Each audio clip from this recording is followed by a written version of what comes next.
Ya me olvidé, ya me olvidé en qué habíamos quedado. Estábamos hablando de la liga y demás, sobre Sí, el tema con los organismos de derechos claro, humanos. y la línea, te decía que es necesario, me parece, separar lo que es la acción concreta de militantes del PC en organismos de derechos humanos de lo que era la línea del partido. De no llamar dictadura a la dictadura, de hablar de generales democráticos y aplicar la caracterización de general democrático a Videla o a Viola. En su momento Macera también era nacional y popular, o vaya a saber qué, para la mirada del PC, eso más bien antes del golpe.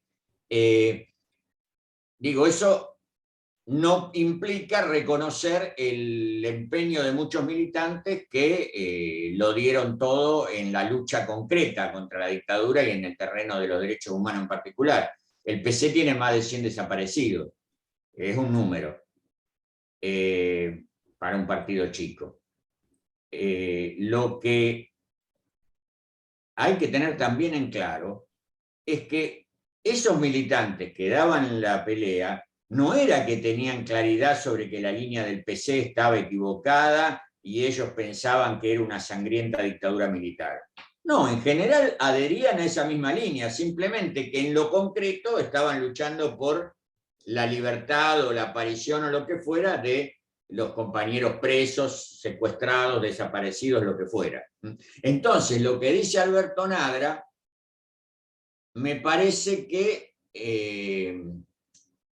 estoy de acuerdo en que el PC tenía una inserción importante en el ámbito de los derechos humanos que venía de antes, la Liga desde los años 30, la Asamblea se fundó poco antes, pero el PC participó en la fundación de la Asamblea. Cuando se forman las primeras agrupaciones de padres y familiares, de madres, en el caso más resonante por buenas razones, pero por ejemplo se forma una asociación de familiares de detenidos y desaparecidos y el PC tiene un papel protagónico en esa asociación, la que hoy dirige Elita Boitano, que es poco conocida, pero la organización, pero tuvo trayectoria también desde los momentos más duros de Cata la Guanini. dictadura. ¿Cómo? Catalina Guanini no era la fundadora. Sí, pero Lita Boitano es la directora, Ah, la dirigente, no sé si la directora, no sé el cargo, pero la referente más visible en los últimos, si no tan últimos años.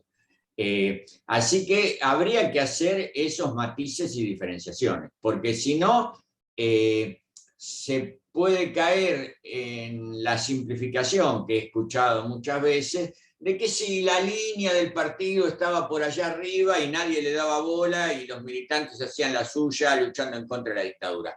No era así, los militantes hacían la suya luchando en el terreno concreto contra la dictadura, pero no era que tuvieran una caracterización adecuada de que eso era una dictadura y que estaba realizando una masacre que a la postre se convirtió en genocidio con las organizaciones populares argentinas. La expectativa en las diferenciaciones al interior de la dictadura era algo que tampoco era un invento del PC.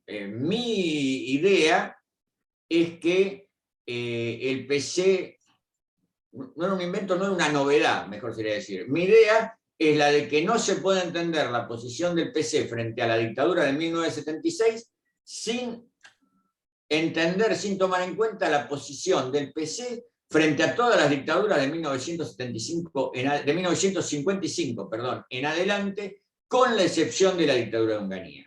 La única condena en toda la línea, sin tapujos, sin remilgos de ningún tipo, es a la dictadura de Onganía. Entre otras cosas porque sabían que Onganía venía a proscribir al PC, a ilegalizarlo y así al poco tiempo da su ley anticomunista, 17.401 creo, que pone al PC fuera de la ley e instaura una persecución de los militantes comunistas en todos los campos. Salvo ese caso, después siempre el PC jugó frente a los golpes militares con los que parecían o les parecían a ellos ser más democráticos contra los más abiertamente dictatoriales o abiertamente antipopulares. Es una posición que se puede ver en 1955, en 1962 y en el golpe de 1976, y que a la vez entronca en una política que excede al campo de los golpes de Estado, que es distinguir entre las diferentes posiciones al interior de la burguesía y optar por una de ellas en lugar de construir una línea independiente. Eso es, me parece, una constante desde los años 30 en adelante, que explica también el posicionamiento frente a la dictadura de 1976. En el caso de familiares, estaba más vinculado al PC que la Asociación Madre de Plaza de Mayo. Sin duda. No, El PC no participaba, salvo gente suelta, que la había, el PC no participaba como tal en Madre de Plaza de Mayo. El PC... ¿hubo madres que adhirieron al PC? O sea, ¿había madres comunistas? Que estaban cerca, que usaban el pañuelo blanco, por ejemplo. Yo creo que no integraban Madre de Plaza de Mayo, pero que iban a la ronda de los jueves. Pero orgánica de la Plaza... Me acuerdo de Clara Israel, la madre de Teresa Israel. Yo la vi en el 79 con el pañuelo blanco y ella sostenía que había que pedir aparición con vida, otra de las discrepancias de los desaparecidos, y no esclarecimiento de la situación como pedía el PC y otras organizaciones. No era tampoco un invento del PC. Clara Israel, que era una referente, me acuerdo claramente que tenía esa posición y que iba a la ronda de los jueves. Ahora que integrara Madre de Plaza de Mayo, que por otra parte tenía una organización incipiente en esa época, no era la asociación Madre de Plaza de Mayo que se conoció después, no creo. El PC sí, tanto en familiares sí, tanto que familiares durante bastante tiempo funcionó no en el edificio, en el mismo departamento que utilizaba como sede la Liga Argentina por los Derechos del Hombre. Le cedían el espacio, o sea, había una relación más que estrecha, y la indicación era que los familiares desaparecidos, que tuvieran desaparecidos del PC, ingresaran a familiares y activaran allí, en concomitancia cercana con la Liga, que seguía con su tarea tradicional de... ¿Cata Guanini era militante orgánica del PC? Cata Guanini no, Cata Guanini era del PO. Estaba también en familiares. Había organizaciones trotskistas que estaban en familiares. O sea, ahí cabe la aclaración. El PC estaba en familiares. Familiares no era el PC, no era la Liga Familiares, no era un espacio hegemonizado muy ampliamente por el PC. Y Cata Guanini era dirigente de Política Obrera, que era el antecedente directo del Partido Obrero. Tanto lo era que en las elecciones de 1983 fue candidata a vicepresidenta por el Partido Obrero. O sea que era una dirigente conspicua, digamos, del Partido Obrero. Una cuestión sobre eso. A ver, sobre madres, he leído los libros de Gorini, que están los dos muy interesantes sobre madres. ¿No hay una investigación como la de Gorini, un libro como el de Gorini sobre familiares? Conozco el libro sobre la historia de la Liga que hace referencia a los familiares. Debe haber algún testimonio, pero como yo nunca he investigado en particular el tema de derechos humanos, es muy posible que yo no lo conozca y eso no tenga nada que ver con que no exista. Pero no ha caído en mis manos. El de la Liga, sí. El testimonio histórico de la Liga, sí. Algo específico de familiares, no lo sé. Ahora bien, conocido como el de Gorini, no. Como el de Gorini sobre no, un libro de venta, si no masiva, por lo menos abundante, como el de Gorini, editado publicado por editoriales grandes, y eso me atrevería a decir que no, que de movida no. Pero yendo un poco a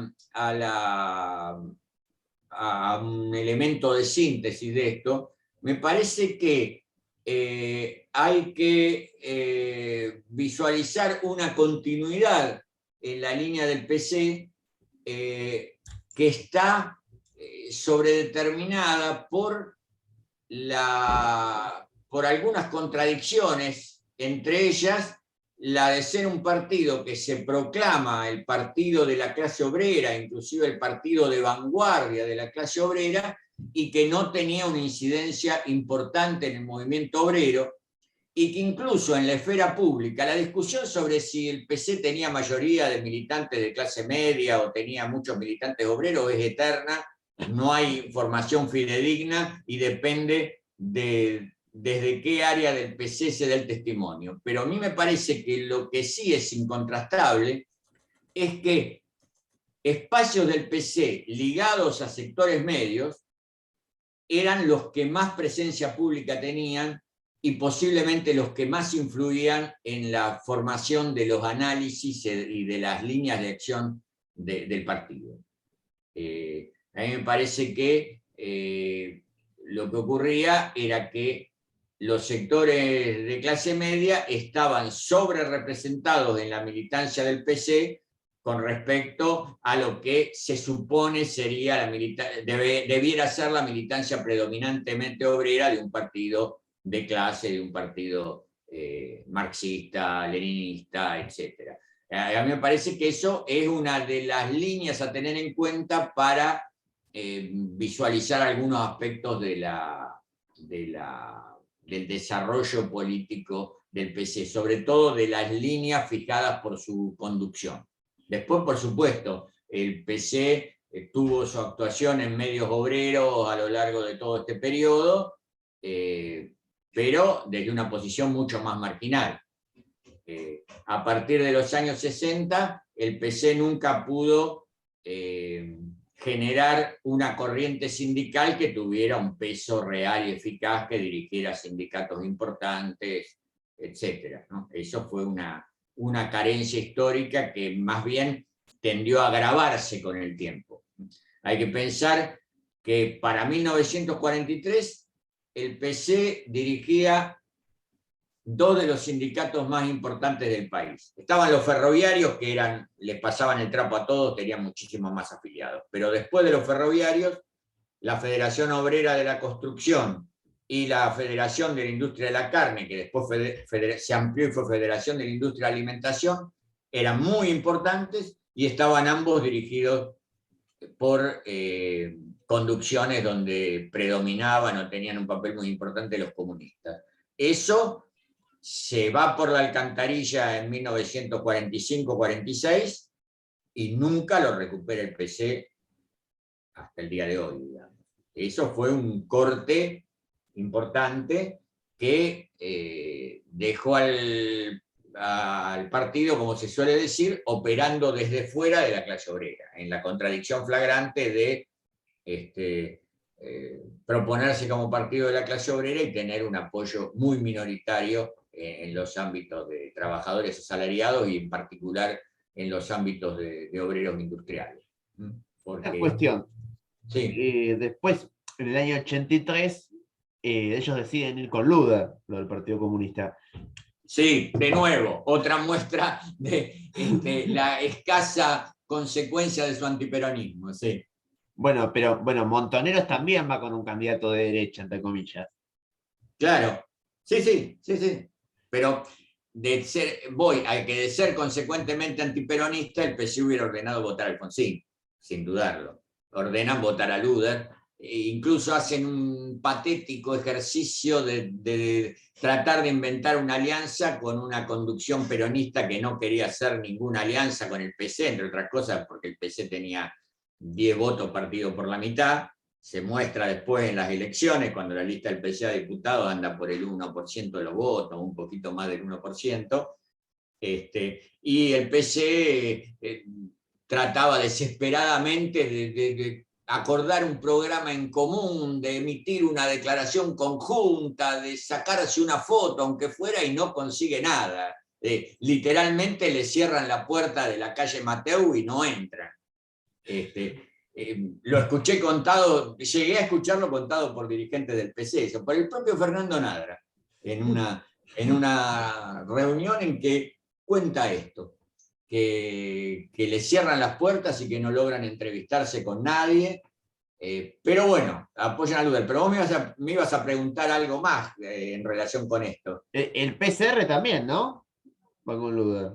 El PCR no te lo puedo asegurar. Entiendo que sí, pero no tengo la imagen concreta de documentos del PCR apoyando a Luder. Pero es muy probable que sí. Sí. Ahí de nuevo hay una apuesta a producir un reencuentro con las masas obreras, que era la apuesta de siempre. Entonces, pese a que Luder adelantaba que iba a respetar la autoamnistía que habían dictado los militares, y pese a que en el grupo o entre las bases de apoyo de Luder estuviera Lorenzo Miguel y todo el tren fantasma de la CGT, de las 62 organizaciones de la época, el PC convoca a votar a Luder. Lo que sí ocurrió y fue famoso en su época es que muchos votantes del PC no votaron a Luder a presidente, votaron al PC y votaron a Alfonsín o a Allende a presidente. Pero, de nuevo, la línea oficial fue votar a Luder y lo dijeron en todos los espacios e hicieron propaganda y pintaron paredes, todo. No fue tampoco un apoyo así meramente retórico de sacar un documento y dejarlo ahí. No, el PC hizo campaña hasta por Herminio Iglesias en la provincia. Sí, no, suena chiste, pero es real. Hizo campaña por Herminio Iglesias al gobernador. Hay que militar a Herminio Iglesias para gobernador, ¿eh? Sí, lo que contaba el PC ya en declive esta característica, pero todavía contaba el PC, era con una militancia muy disciplinada que le ponía el cuerpo a cualquier decisión del partido, que una vez tomada y publicitada esa decisión era tomada como indiscutible. Fue la última vez. Digamos, el apoyo a Luder fue uno de los factores que desató después la gran rebelión interna que fue que culminó en el famoso 16 Congreso de 1986-87. El tema del PCR, tengo entendido que el PCR tuvo el mismo presidente durante 50 años. Vargas, ¿no fue?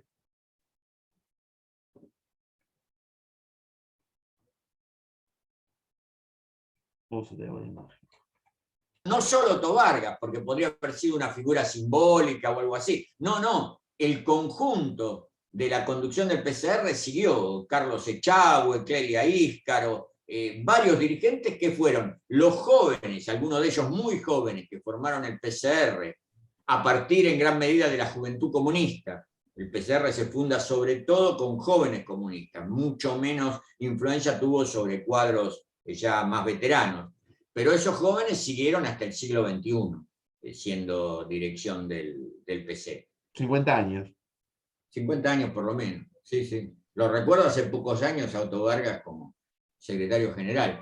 Fueron incorporando gente de a poco. Quizás no conozco los detalles de la interna, ¿no? Pero quizás la primera renovación de hecho que se da en el PCR es cuando tienen fuerza en las organizaciones piqueteras y adquieren mucho relieve los dirigentes de las organizaciones piqueteras ligados al PCR. Santillán, el perro Santillán, ¿no es?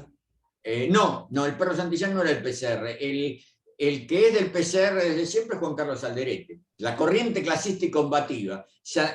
Santillán forma parte en algún momento de eso, pero lo que va a ser el núcleo de la corriente clasista y combativa va a ser después del movimiento piquetero. Claro, como el nombre lo indica, nació como una corriente obrera, una corriente sindical, mejor dicho.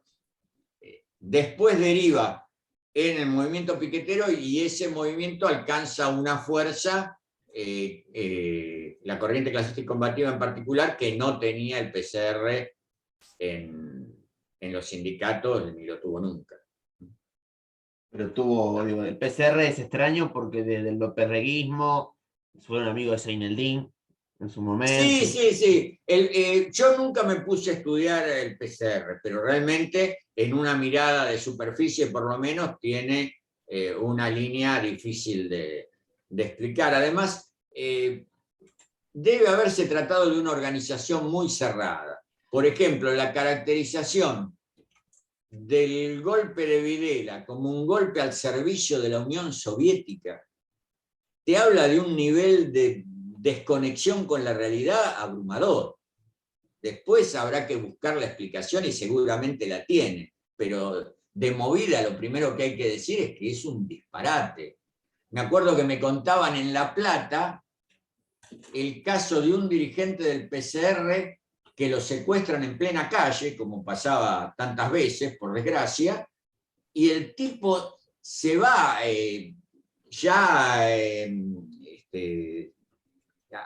¿cómo se podría decir? Apresado, abrazado por la patota que lo secuestra, y gritaba: me llevan los rusos.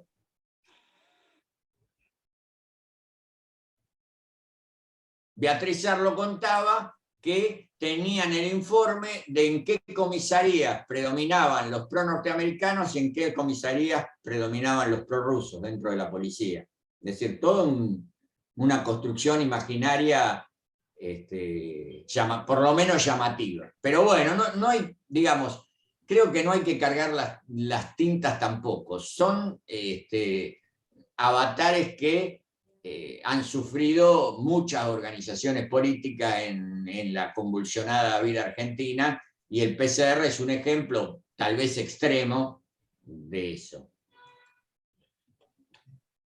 Digo, porque digo, en la década del 80 como que traía el PCR, porque digo, como que en la década del 80 el PC pierde, entre comillas, el monopolio de la izquierda, porque nace el MAS, el Partido Obrero, como que Sí, nace pero mucho en realidad el PC había perdido el monopolio de la izquierda en los primeros años 60. Ahí ya era manifiesta la profusión de grupos, algunos muy pequeños, otros no tan pequeños, que se diferenciaban, que no formaban parte del PC claramente, y sin embargo se mantenían, o a lo mejor por eso mismo se mantenían dentro de una línea de interpretación marxista de la realidad, y aspiraban a ser ellos también partido de la clase obrera, o una nueva izquierda que traía aires de renovación. Eso arranca en los primeros años 60, y el prestigio tradicional del PC como la fuerza de izquierda, como el partido marxista, empieza a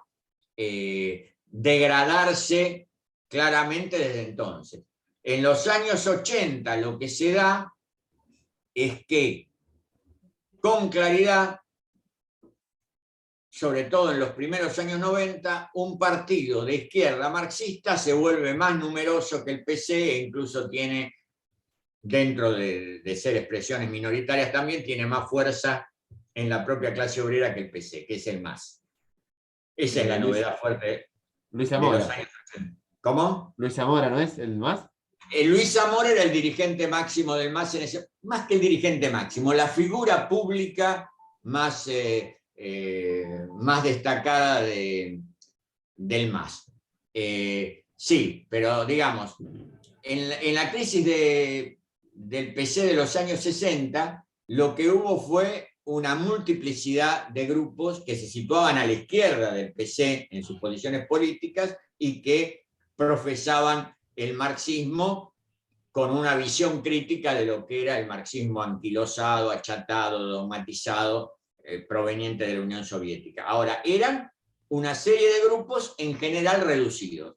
Lo que puede ser visto como nuevo en los años 80 es que surge un partido con todas las características del partido, asumiendo el marxismo, que pueda poner más militantes en una movilización callejera que el PC, que pueda ganarle una elección interna al PC, que pueda tener más militantes sindicales que el PC. Eso era en algún sentido novedoso, pero si uno ve, por ejemplo, lo que es el cordobazo, para fijar un hito refulgente, digamos, muy destacado, ahí ya es clarísimo la presencia de corrientes obreras que no son ni peronistas ni comunistas. Y ahí está Vanguardia Comunista, el primer PCR, René Salamanca, Antonio Páez, Gregorio Flores, toda una serie de referentes del cordobazo que no tenían nada que ver con el PC, que nunca habían sido del PC y que estaban en contra de las políticas del PC, que la veían como reformistas, componedoras, vacilantes, etc. Digo, pero también hay un fenómeno en la década del 70 de que Ulises Gorini lo dice en el libro de Madres, de que después la dictadura los aniquiló, pero había una especie en la izquierda, había una especie de ensalada de letras, había grupos armados muy, muy, muy pequeños, como muy Sí, sí, sí, sí. atomizados. En las organizaciones armadas pasaba lo mismo. Lo que ocurre es que, a grandes rasgos, yendo a grupos grandes, el PC, el PCT y el PCR estaban en contra de la lucha armada. Los otros grupos resueltamente en contra de la lucha armada, con diversas interpretaciones entre ellos, pero claramente no ingresaban a la lucha armada. El PCR tuvo sus idas y vueltas, pero en definitiva no tomó ese camino. Entre las organizaciones que toman el camino armado, sí, hay varias muy pequeñas. Está la Organización Comunista Poder Obrero, que nadie recuerda, que fue muy importante en el movimiento de Villa Constitución, en toda la huelga de Villa Constitución. Estaba la FAL, Frente hacia la Liberación, nunca me acuerdo exactamente el significado de esa sigla, pero la FAL también, otra agrupación que no era ni peronista ni comunista, era de izquierda, el movimiento revolucionario Che, etcétera, más también agrupaciones mucho más pequeñas que Montoneros que también eran peronistas, ¿no? El movimiento revolucionario 17 de octubre, el peronismo de base, la FAP, etcétera. Pero efectivamente hubo una multiplicidad de organizaciones en la lucha armada y hoy se tiende a recordar a las más numerosas, Montoneros por lejos, y en segundo lugar el Ejército Revolucionario del Pueblo, o Partido Revolucionario de Trabajadores y Ejército Revolucionario del Pueblo, para ser más OCPO era pequeña, ¿cuánto tenía? 200, ¿cuánto tenía? 300 Claro, la militantes. Organización Comunista Poder Obrero, sí, debían ser un centenar de militantes, una cosa así, sí. Pero tenían influencia en algunos sectores y lo tuvieron en Villa Constitución. Tenían vínculo aceitado con Alberto Puccinini, el dirigente máximo, el líder de Villa Constitución. Bueno, Pero atentados conocidos no tienen. no recuerdo. Habría que ver la revista Lucha Armada, hay que repasarla, que dirige Cot. Esa revista ha hecho un itinerario prolijo y pormenorizado sobre las organizaciones armadas e incluso sobre los aspectos militares de las organizaciones no armadas que también existieron, y seguramente allí debe estar la información, pero yo no estuve buscando el tema de OPPO, si realizó alguna acción armada en concreto o no. Sospecho que sí, porque no, el pase a la clandestinidad y a la lucha armada no solía ser una mera declaración de principios, sino una línea de acción, y realmente se la jugaban con las armas en la mano por lo que creían que fuera el camino hacia la revolución. Si alguna organización no llegó a tomar acciones armadas fue porque fue desmantelada en el primer momento, como fue el caso de Tacorralo en el 68, que los arrestaron cuando se estaban entrenando, pero eso no fue el caso de OPPO, que llegó a estar conformada, a tener militantes, tener acciones, etc. Hay otro grupo que se llamaba PROA, ¿puede ser? PROA, en ese periodo no lo ubico, pero puede ser, sí, porque había mucho, realmente era lo que me contás que dice Ulises Gorini, yo leí el libro, pero no recuerdo, pero este tema de la sopa de letras, sí, era un dicho bastante extendido. Por ahí tal vez surgió en el Uruguay, donde la sopa de letras era mayor todavía, entre otras cosas porque tenía mucha más fuerza a la izquierda que en Argentina. Que había Pero era, 100 organizaciones armadas en Uruguay, ¿no? Como 100, 150. Además, armado o no armado, Uruguay tenía una multiplicidad de partidos de izquierda, o algunos nacionalistas con inclinaciones hacia la izquierda, otros socialcristianos con inclinaciones hacia la izquierda, y eso es un poco lo que se reúne en las decenas de agrupaciones que formaron históricamente parte del Frente Amplio, por más que haya 2, 3, 4 que son claramente más gravitantes, como lo que viene de Tupamar, lo que viene del PC, etc.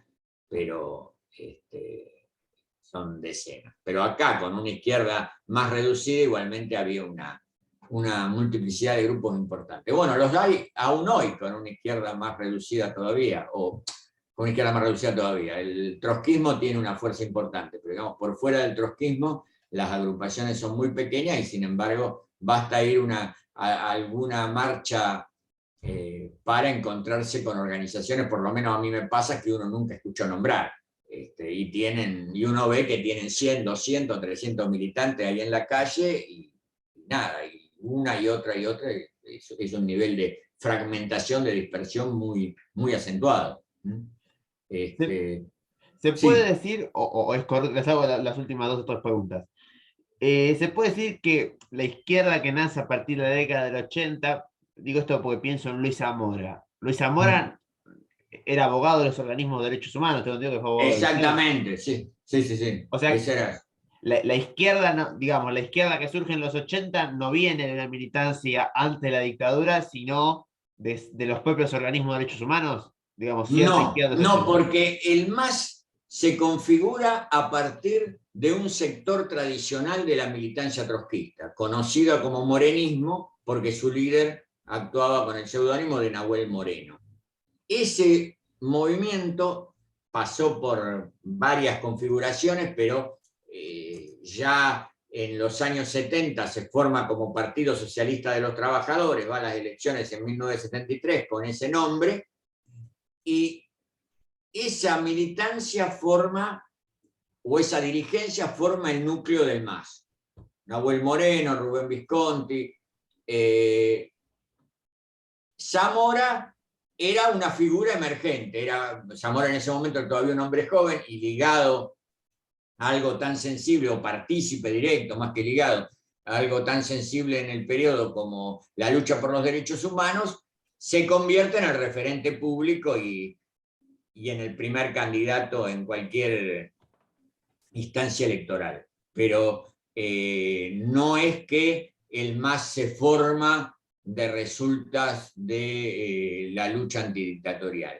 En todo caso, es el instrumento político que se crea para reivindicar ideas socialistas en la transición hacia el régimen constitucional.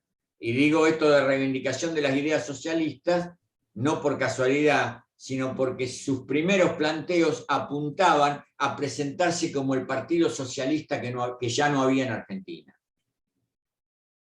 Apuestan un poco a eso, incluso reivindican, hablan de las victorias de los partidos socialistas en Europa, de Mitterrand, etc. El primer planteo no es el de formar otro partido trotskista, sino de configurar un movimiento más amplio de orientación socialista que fuera más allá del trotskismo. Y una figura como Zamora formaba parte de esa apuesta, por más que Zamora era trotskista, no es que Zamora no fuera trotskista, no hay que malentenderlo, pero era esta configuración más compleja y con dirigentes de varias generaciones, algunos ya muy veteranos, que construyen el MAS. Ahora, el MAS lo que logra es un proceso de sostener un proceso de paulatino crecimiento que al filo del final de la década del 80 se convierte en un crecimiento geométrico, explosivo por un momento. Realmente logran una presencia que ni ellos mismos esperaban. Pero ya tuvieron una presencia importante,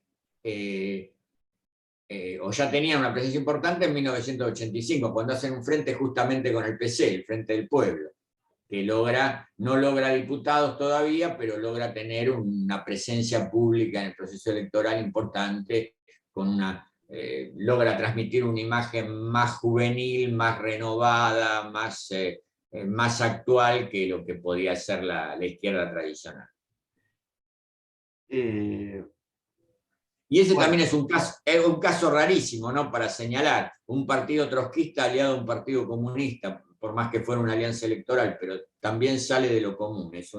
No me atrevo a decir que es el único caso en el mundo, porque el mundo es muy grande y muy diverso, pero es un caso peculiar. la alianza entre comunistas prosoviéticos, digamos, y trotskistas. Ahora, ya la última pregunta es esta. En el Dale. caso de, es una curiosidad esto, Eve de Bonafini, en Sí. su estilo, ¿con qué izquierda se llevaba mejor a partir de 83?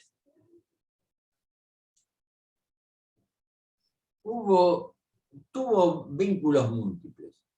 Para darte un ejemplo, el PCR estuvo muy activo en relación con Madre de Plaza de Mayo. Sectores cristianos de izquierda estuvieron muy activos en Madre de Plaza de Mayo.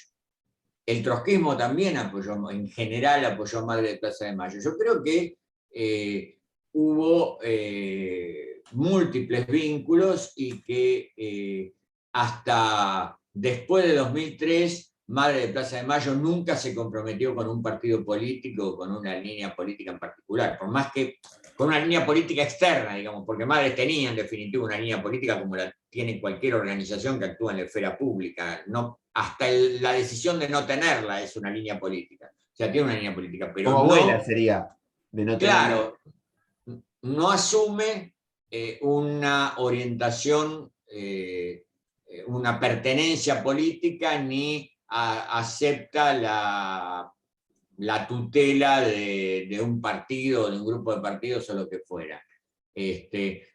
¿Con quién se llevaba mejor? La verdad no lo sé. Posiblemente los que hayan estudiado a fondo el tema de las madres lo sepan, pero lo que hay que destacar, me parece, es un no alineamiento partidario. Eh, eh, que opera de otra manera en otras organizaciones de derechos humanos. Por ejemplo, la Asamblea es más bien un organismo pluripartidario, del que participan gente de diversos partidos, del radicalismo al PC, pasando por muchas estaciones intermedias. Madres, como todos sabemos, se funda estrictamente en torno a las madres de desaparecidos y avanza desde allí sin estar bajo un alineamiento partidario claro.